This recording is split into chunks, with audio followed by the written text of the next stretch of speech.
روي عن علي بن أبي طالب كرم الله وجهه أنه قال: دخلت أنا وفاطمة على رسول الله صلى الله عليه وسلم فوجدناه باكيا فقلنا: ماذا يبكيك يا رسول الله؟ فقال: رأيت النساء ليلة أسري بي إلى السماء في شدة عذاب، فذكرت شأنهن وبكيت. قلت: يا رسول الله ما الذي رأيت؟ قال: رأيت امرأة معلقة بشعرها ويغلي دماغ رأسها، ورأيت امرأة معلقة بلسانها وقد أخرجت يدها من ظهرها والقطران يصب من حلقها، ورأيت امرأة معلقة بثديها من وراء ظهرها والزقوم يصب في حلقها، ورأيت امرأة معلقة قد شدت رجلاها مع يديها إلى ناصيتها وقد سلطت عليها حيات وعقارب، ورأيت امرأة تأكل جسدها والنار توقد من تحتها،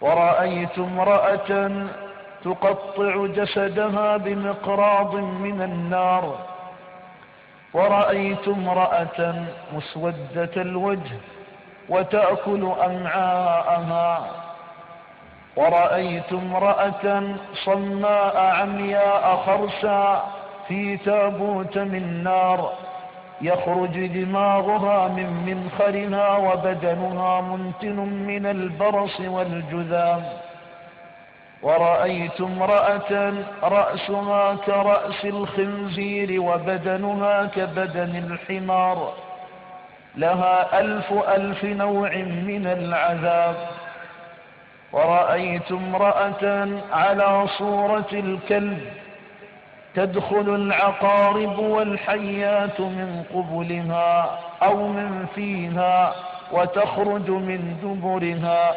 والملائكة يضربون على رأسها بمقامع من نار. فقامت فاطمة وقالت: يا قرة عيني أخبرني ما هي أعمال هذه النساء؟ فقال عليه السلام: أما المعلقة بشعرها فكانت لا تكتم شعرها عن الرجال، وأما المعلقة بلسانها فكانت تؤذي زوجها بلسانها.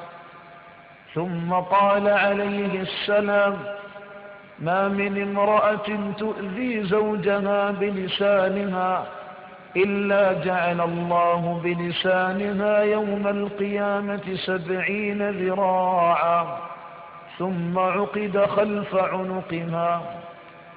وروي عن أبي بكر الصديق رضي الله تعالى عنه أنه قال: سمعت رسول الله صلى الله عليه وسلم يقول: أيما امرأة عذبت زوجها بلسانها فهي في لعنة الله وسخطه ولعنة الملائكة والناس أجمعين. وروي عن عثمان أنه قال: سمعت رسول الله صلى الله عليه وسلم يقول: أيما امرأة قالت لزوجها ما رأيت منك خيرا قط إلا أحبط الله عملها 70 سنة ولو كانت تصوم النهار وتقوم الليل. وأما المعلقة بثديها فكانت ترضع أطفال الخلق من غير أمر زوجها. وأما المعلقة برجليها فكانت امرأة تخرج من بيتها بغير إذن زوجها ولا تغتسل من الحيض والنفاس. وأما التي تأكل جسدها فكانت تتزين للرجال وتغتاب الناس. وأما التي تقطع جسدها بمقراض من النار فكانت تشمر نفسها للناس، يعني يرون زينتها، وتحب كل من يراها بهذه الزينة من الرجال. وأما التي شدت رجلاها مع يديها إلى ناصيتها وسلطت عليها الحيات والعقارب فكانت تقدر على الصلاة والصيام ولم تتوضأ ولم تصل ولم تغتسل من الجنابة. وأما التي رأسها كرأس الخنزير وبدنها كبدن الحمار فكانت نمامة كذابة. وأما التي على صورة الكلب فكانت فتانة تبغض زوجها. وروي عن أبي ذر أنه قال: سمعت رسول الله صلى الله عليه وسلم يقول: أيما امرأة قالت لزوجها لعنك الله وهي ظالمة لعنها الله تعالى من فوق 7 سماوات، وكل شيء خلقه الله تعالى إلا الثقلين أي الإنس والجن. وروي عن عبد الرحمن بن عوف أنه قال: سمعت رسول الله صلى الله عليه وسلم يقول: أيما امرأة أدخلت على زوجها الغم في أمر النفقة وكلفته ما لا يطيقه لا يقبل الله منها صرفا ولا عدلا. وروي عن عبد الله بن عمر رضي الله عنه أنه قال: سمعت رسول الله صلى الله عليه وسلم يقول: لو كان جميع ما في الأرض ذهبا وفضة حملته امرأة إلى بيت زوجها ثم فخرت عليه يوما من الأيام بقولها: من أنت؟ إنما المال لي ولا مال لك، أحبط الله عملها ولو كان كثيرا. وروي عن ابن عباس رضي الله عنهما أنه قال: سمعت رسول الله صلى الله عليه وسلم يقول: أيما امرأة خرجت من بيت زوجها بغير إذنه لعنها كل شيء طلعت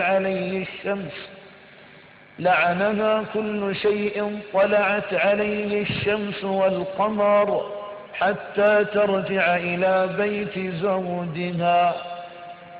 وروي عن ابن عباس رضي الله عنهما أنه قال عليه الصلاة والسلام: المرأة إذا خرجت من باب دارها مزينة ومعطرة بالطيب والزوج بذلك راض بني لزوجها لكل قدم بيت في النار، نعوذ بالله الملك الجبار.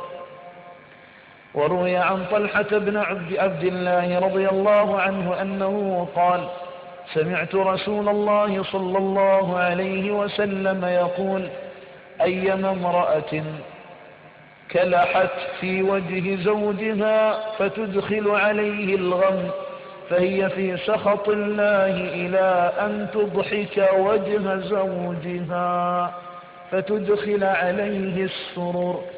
وروي عن أبي هريرة رضي الله عنه أنه قال عليه الصلاة والسلام: إذا دعا الرجل امرأته إلى فراشه فبات زوجها غضبان عليها لعنتها الملائكة حتى تصبح.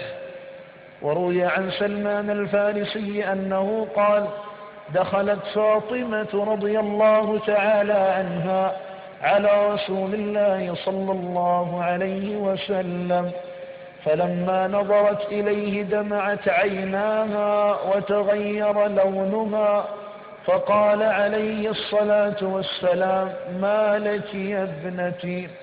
قالت: يا رسول الله، كان بيني وبين علي في البارحة مزاح، ونشأ من الكلام أن غضب علي بكلمة خرجت من في أي من فمي، فلما رأيت أن عليا قد غضب ندمت وغممت، فقلت له: يا حبيبي ارض عني، وطفت حوله 7 مرات حتى رضي عني، وضحك في وجهي مع الرضا وأنا خائفة من ربي. فقال لها النبي صلى الله عليه وسلم: يا ابنتي، والذي بعثني بالحق نبيا، أنك لو مت قبل أن ترضي عليا لم أصلي عليك.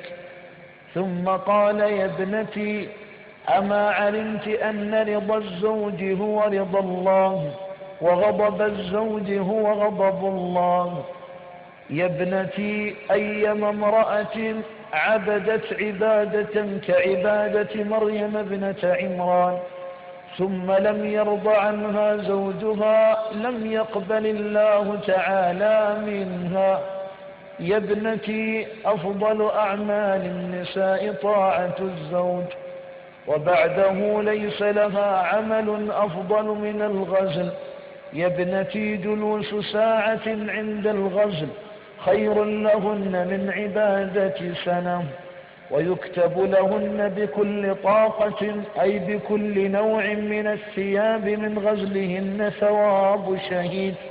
يا ابنتي، إن المرأة إذا غزلت حتى تكسو زوجها وصبيانها وجبت لها الجنة، وأعطاها الله بكل من تسربل من أثوابها مدينة في الجنة.